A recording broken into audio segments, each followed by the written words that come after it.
Good afternoon. Welcome um, to the Friday afternoon meditation group at the Newport Ritchie Library. A note for the people who are watching the live stream, starting next week I'm going to be streaming on Zoom, and I'll send out a notice on that so you all can have the information to log into that. I was reviewing the last couple of sessions, and there was a lot of questions and conversation about the nature of thinking. So tonight I'm going to be talking about thinking and meditation. But first, let's meditate.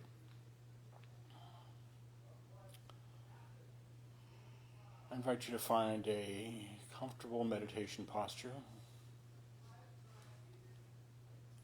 in which you can be alert and relaxed at the same time.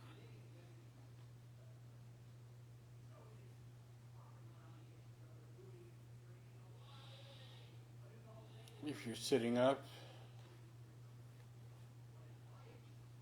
if you're slouched back, your body is actually less attentive. So if you're sitting up straight with your back in its natural curve, and you're tucking your chin just a little bit, and that straightens up the top of your spine and your neck without straining the muscles in your neck and shoulders.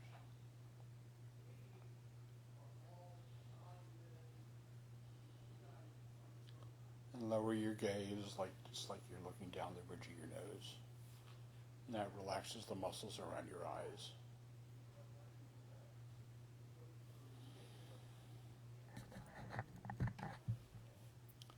And gently close your eyes.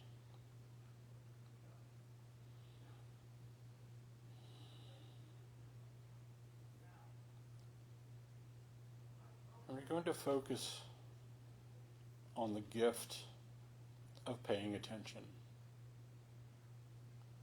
That's what mindfulness is. It's the gift of paying attention without judgment, without being hard on ourselves. Just focusing on the present moment as it is.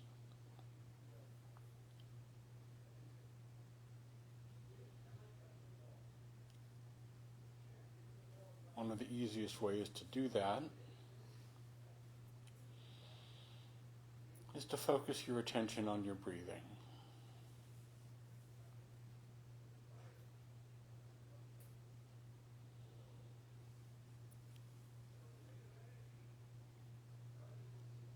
Noticing the sensations of the body breathing in.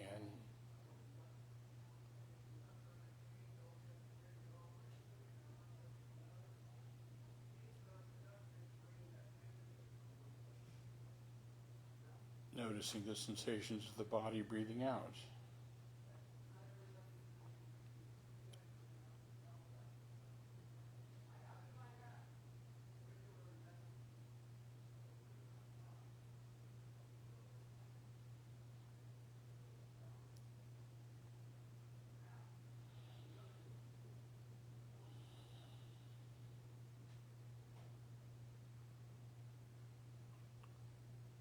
And let's take a few slow, deep breaths, about 3/4.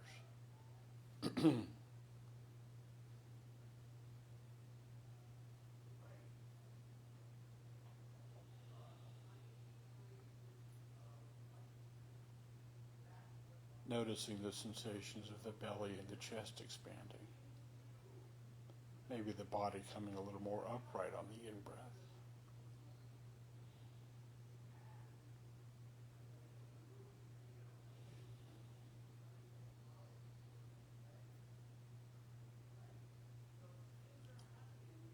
Slow, deep breath in, aware of the sensations of breathing in.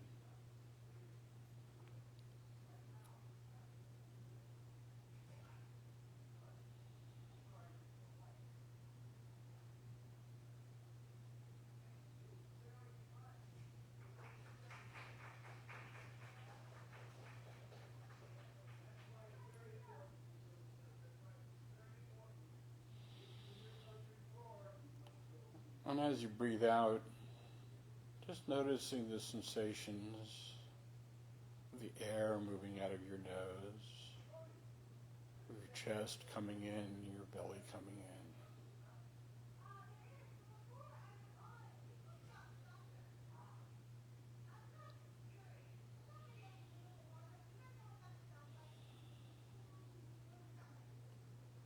in. Another slow, deep breath.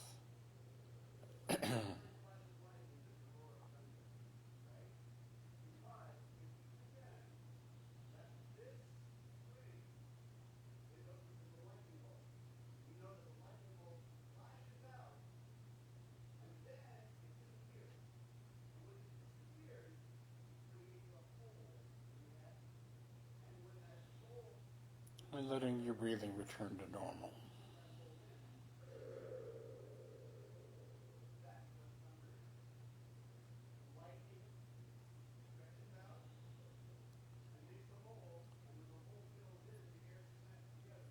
And just focusing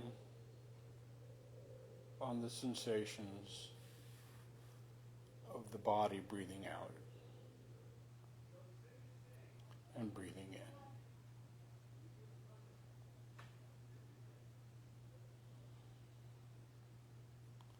When your mind wanders off, which it will because it's supposed to,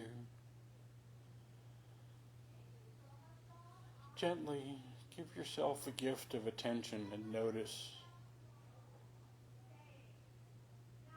And gently, kindly offer yourself the gift of attention.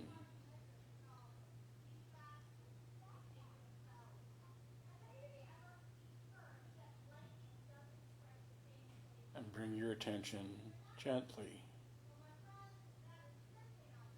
back to the breath and the body breathing.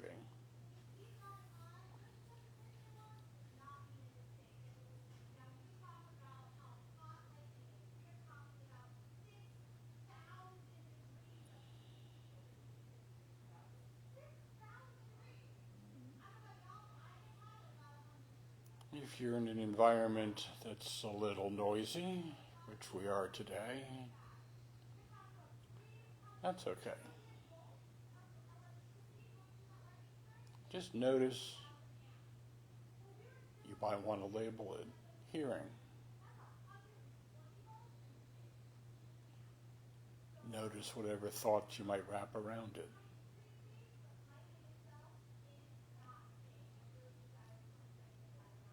Accept your experience as it is.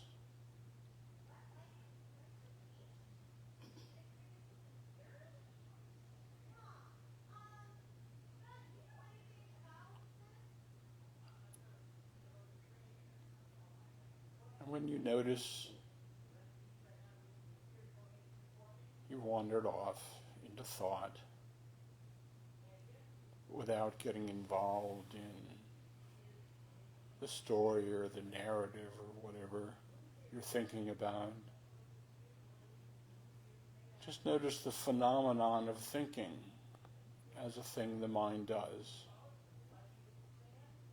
It's all good.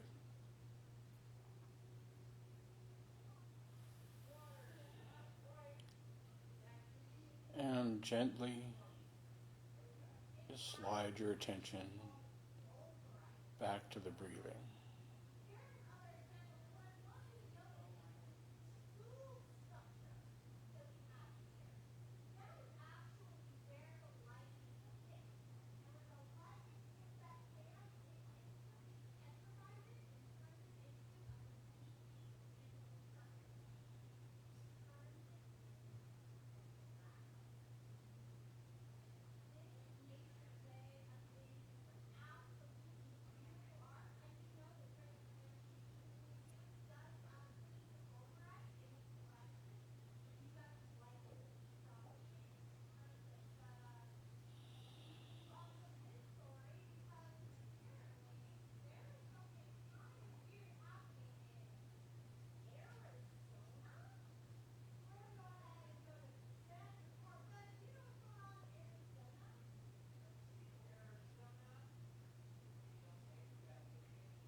thoughts will arise, maybe many, many times during the course of a meditation. It's all good. It's a chance to offer ourselves the gift of attention, of noticing what the mind is doing.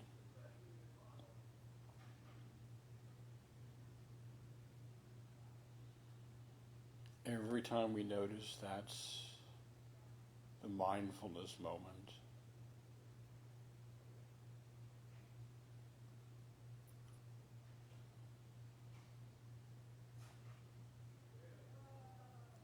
And gently bring your attention back to your breathing and your experience of this moment.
If you've noticed you've wandered off in thought, you may notice right away, you may notice after some time. It's all good. The mind generates thoughts. The same way the heart beats, the ears hear, the nose smells, the mind thinks. Just being aware of the movement of the mind. Thoughts come and go like clouds. They shift and they change.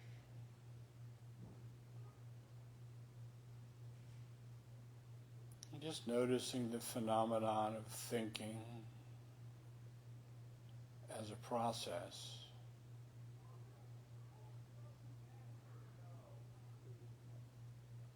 And let your attention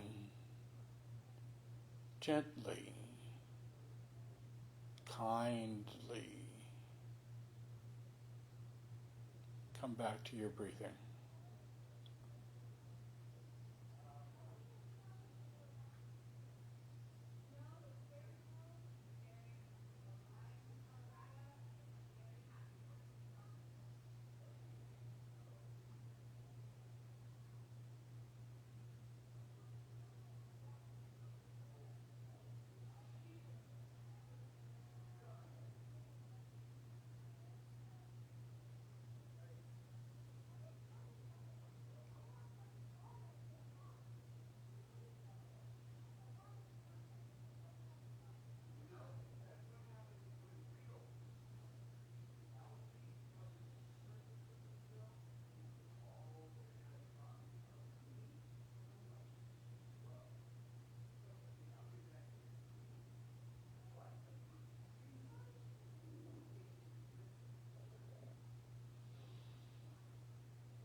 And as we come towards the end of this sitting,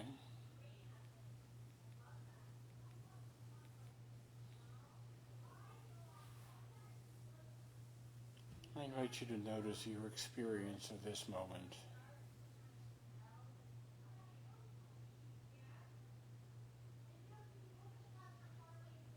And may it be that the benefits of this meditation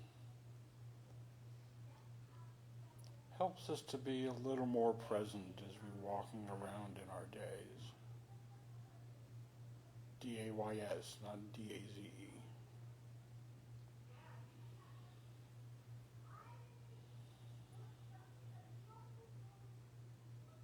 And may the benefits of this meditation enable us to navigate with a little more kindness and compassion towards ourselves and to others.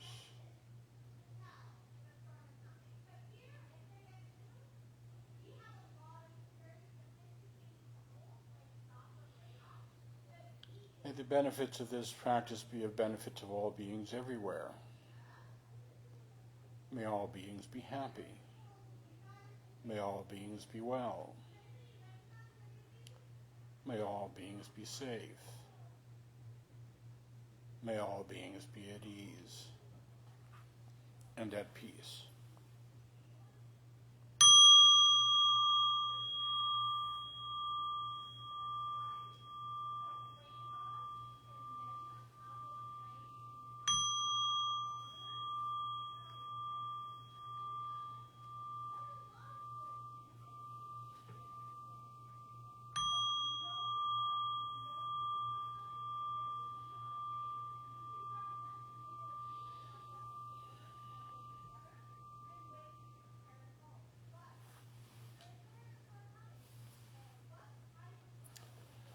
Thank you for your practice. Just noticing that it's a little louder in here than usual today. They are apparently having a children's program in the room next door. And as I've mentioned before, I was privileged to be able to travel and practice in India a couple of times. Bodh Gaya, India is the holiest place in the world if you're a Buddhist. It is not quiet. India is a noisy place. Wow. Legally, if you get into a car accident and it can be demonstrated that you were not blowing your horn at the moment of the crash, it is legally your fault. So people drive down the road leaning on their horns full time. Oh my gosh. And at Mahabodhi Temple, which is a very large temple ground, the last time I was there was literally 10,000 Tibetan monks chanting the whole time, which was really beautiful. And it permanently cured me of the expectation that I had to have a quiet environment to meditate. Mindfulness is about being with whatever is happening presently and not judging it. And when we do judge it, which we will inevitably, when we do feel frustrated, which we will, to not judge that either. Just accept that as a part of our experience. Which is a good segue into the topic for today. Thinking. One of the myths of meditation, one of the misconceptions of meditation, is that we have to quiet the mind. Good luck with that. Nobody can achieve a quiet mind. Every now and then someone does. About every 500 to 1,000 years, we usually start religions around those people. I have a couple of times been in the presence of people who have done that. I saw Sri Chinmoy when I was probably 17 or 18.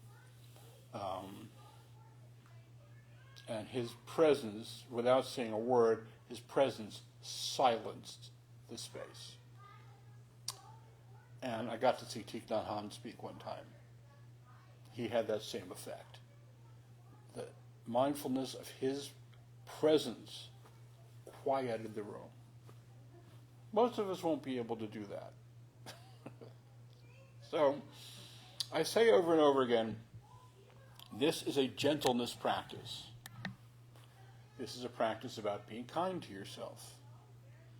And if you continue to come to or watch my meditations and talks, you will see that I am always pointing to that. I am always pointing to self-compassion. Which brings me to the topic of thinking. Fewer people are today than usual. So I have a thought. This isn't going well. That's just a thought. It's not a truth. Just kind of came and went. It's going fine. We're sitting here and we're meditating. We're okay. Very noisy next door. Kids. Thought. I really need to find a different place to do this. It's not a truth. It's just a thought that comes and goes. I was a therapist in private practice for something like 20 years.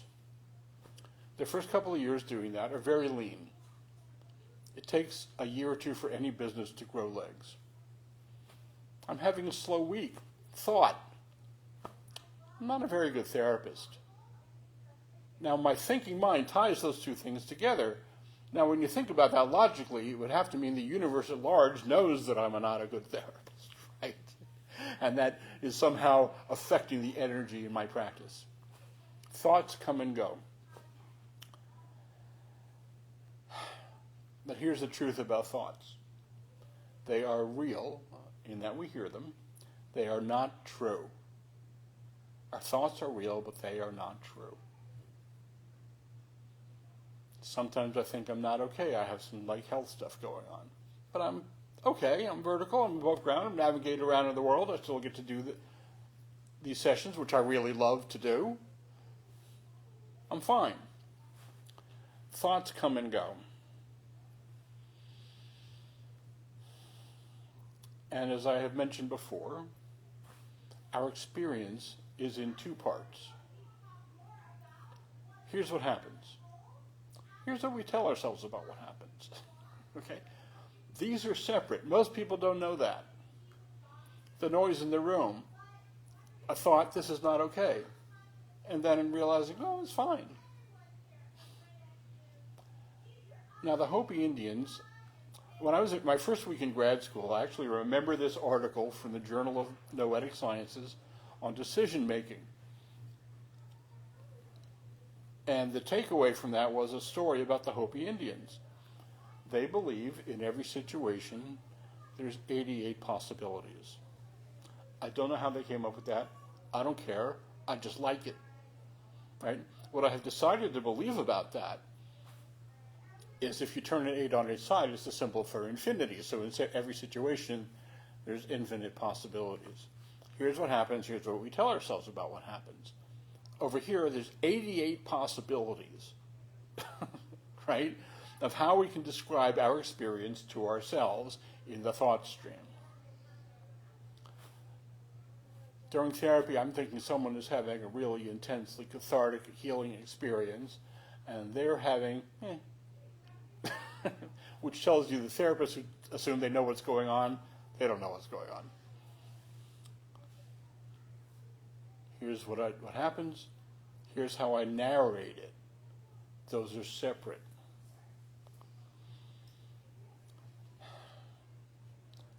And with our thoughts, we tend to create our environment.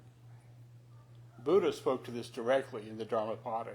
He said, with our thoughts, we make the world. If I walk outside thinking I'm walking into a dangerous environment, then that's my reality. If I walk outside thinking, this is a really cool place, that's my reality. It's hot today. We're in Florida in the summer. All my friends, when we were moving down here, said, it's hot down here in the summer. I'm like, we're from Sacramento. It's 107 degrees. We moved down here from Indiana. It's hotter there than it is here. If I say I'm going to walk outside, and geez, it's going to be hot, I'm going to be so uncomfortable, then I'm going to be uncomfortable. If I say I think I'm going to walk outside, it's a beautiful day. then I'm having that experience. With our thoughts, we make the world. And we get to decide what that reality is. Here's an example. What am I doing? You can tell me. I'm holding my hand up, right? Now what am I doing? Actually, I'm not. What I'm demonstrating is I have a tendon injury right here. It's a keyboard injury from when I worked at the newspaper. Sometimes when I go like this, it gets caught, and I have to physically. That's all that is. But your thinking mind said something else. Of course. Jerry Garcia was one of the great guitar players. This finger was missing. So he held his pick like this. Some people thought he was flipping off the audience. I don't know if you're familiar with Deadheads, but they're rabid. Right? He was not flipping off the audience. He was just playing the guitar. And we can change the narrative anytime we want. I have issues with my lower back. They show up in the morning. I can decide, and sometimes I wake up saying, oh man, it's going to be a crappy day. But then, with enough mindfulness training, I can more quickly than usual say, well, that's just a thought. Let's have a good day with whatever it is. So we can change that anytime. And part of it becomes the art of knowing we're okay when we don't feel okay. I don't feel okay. I feel great right now, by the way. Well, let's say I don't feel okay. I'm going to create a whole narrative around that.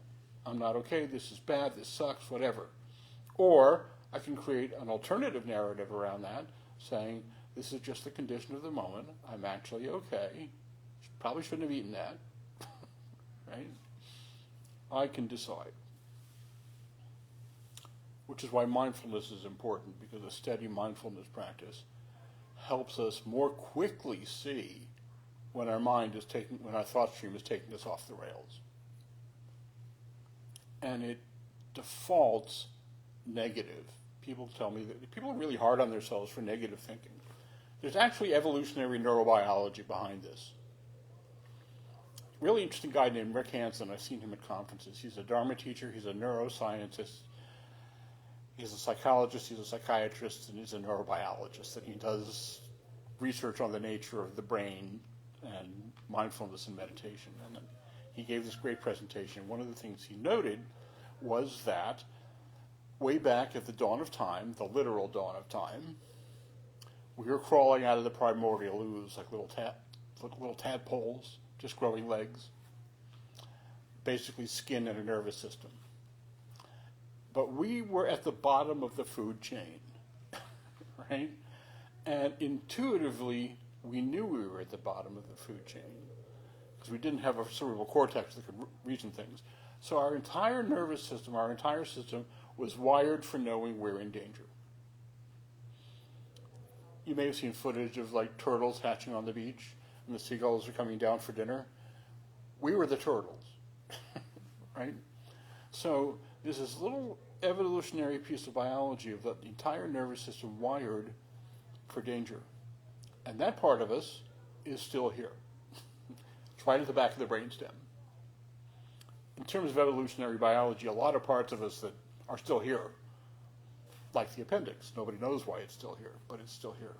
It probably had a function at some point. We have this little thing right back at the back of the brainstem.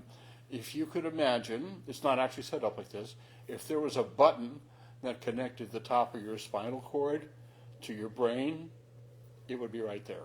That's not actually how it's set up, but the little cluster of nerves. And it receives stimuli and sends stimuli to another section of the brain called the amygdala, which is the fire alarm.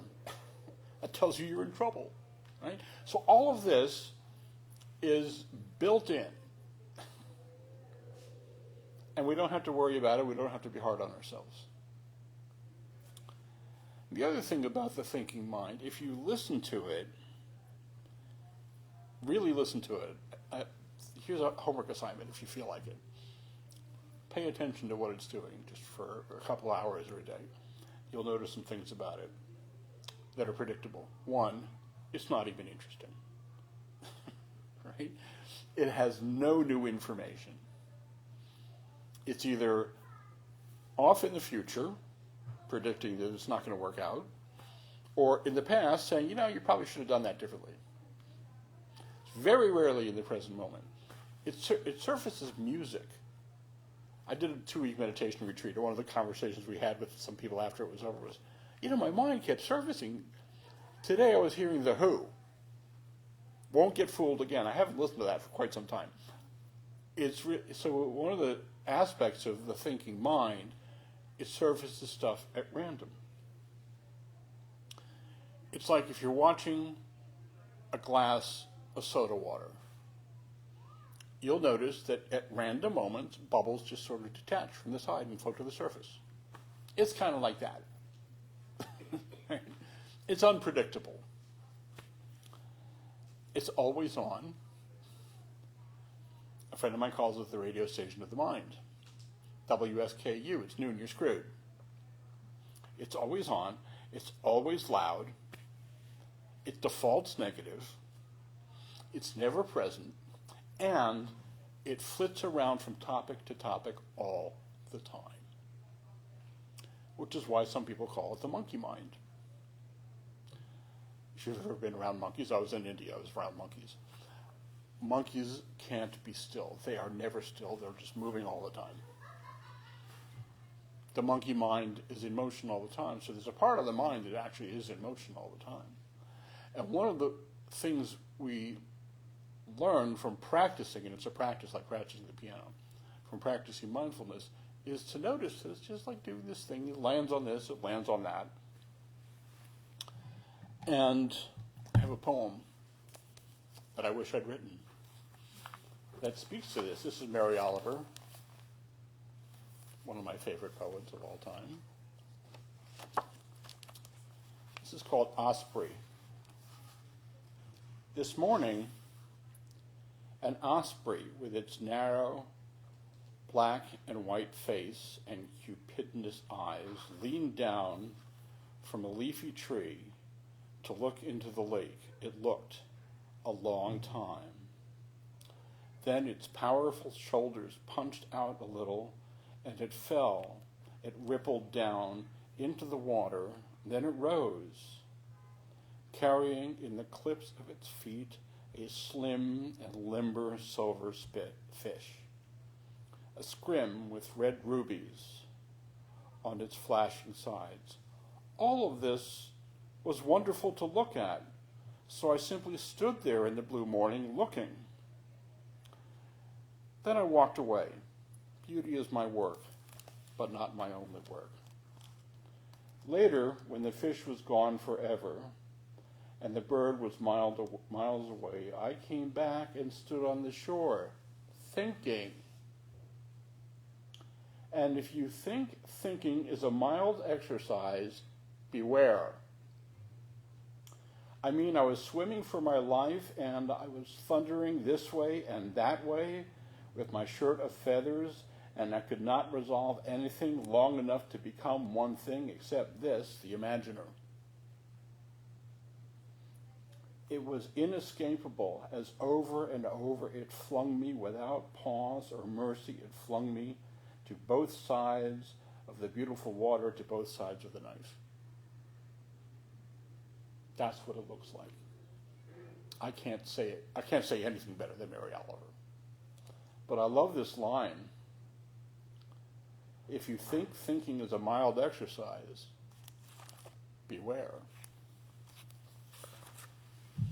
It's just in motion all the time.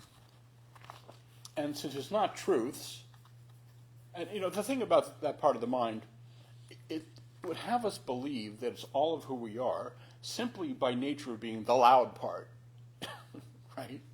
Most of the mind is fairly quiet, and we tap into that as we practice meditation.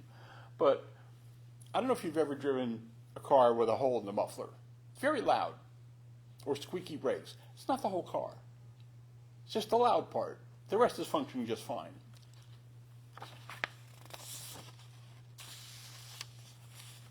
mean, these things are little baubles floating in space. If you look at your mind, it's a vast empty space, which is kind of what it is. There's the little baubles, thoughts. They just like float by. They come and go. They feel like realities, but they're not. If you imagine your mind, this is something I got from Roberto Assagioli. Isn't that a great name? Just kind of rolls off your tongue. They made me read him in grad school. He has this diagram. There's like this Assagioli's egg. There's an egg. Big circle. And there's two bands in the middle of it, creating like a small band in the middle. And in the middle of that band, there's a thin, thin, thin dotted line. The upper part of the circle is the upper mind, and the lower part of the circle is the lower mind. I can get a whole lecture on that. The middle part is the middle mind. That's the part we live in. Right? That's the part that we're aware of. And as we practice mindfulness, or whatever your meditation practice is, practice being present and giving yourself the gift of presence over and over again, the middle expands. The thin, thin, thin, thin line in the middle, if the circle was this room, it would be as thin as a piece of paper, is the thought stream. It just happens to be loud, so we don't notice all the rest of the stuff.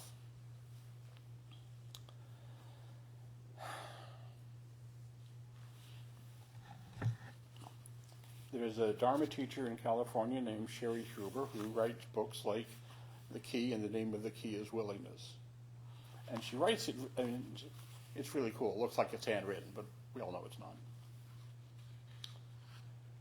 And she writes, the ways you think you are, not the ways you really are the bars of your own personal prison.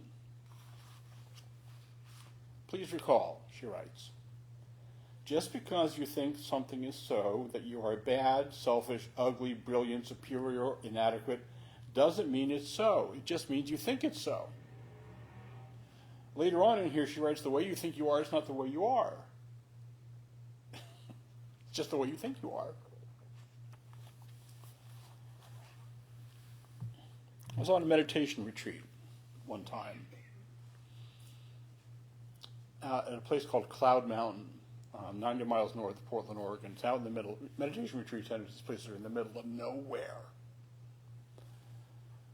It's out in the woods. It was lush. It was beautiful. It just rained, so that whole thing of the forest is like when after the rain, I'm sitting out on this wooden deck and I'm meditating. Thought goes by. You're screwing up. What? You're screwing up. You're screwing this up. It startled me. What could I possibly be screwing up? I'm literally just sitting here for no other reason than just to sit here. Right? On Saturday mornings around 8:30 while I'm meditating, there's a guy mowing the lawn. My next door neighbor's mowing his lawn. It's like, what the hell? But that's just the what the hell is just a thought. It's just, okay, this is my experience at the moment.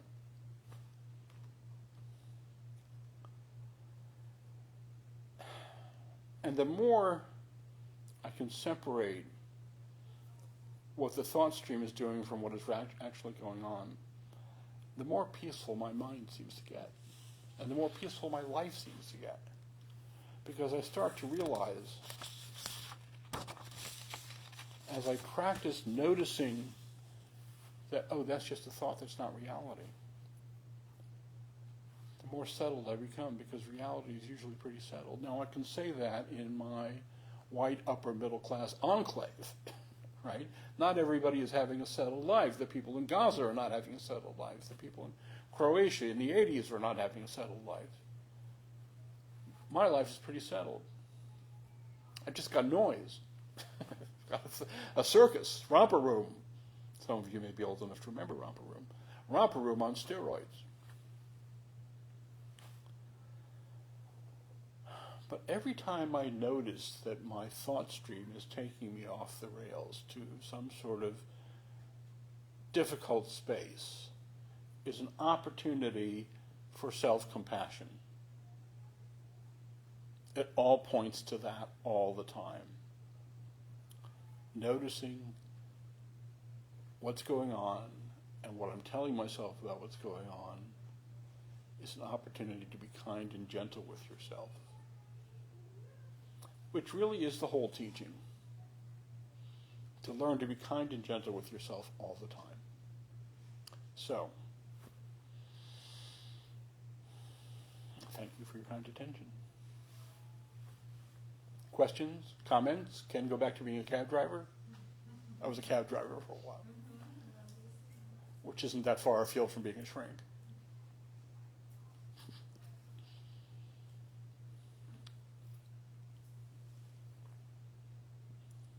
All right. Thank you.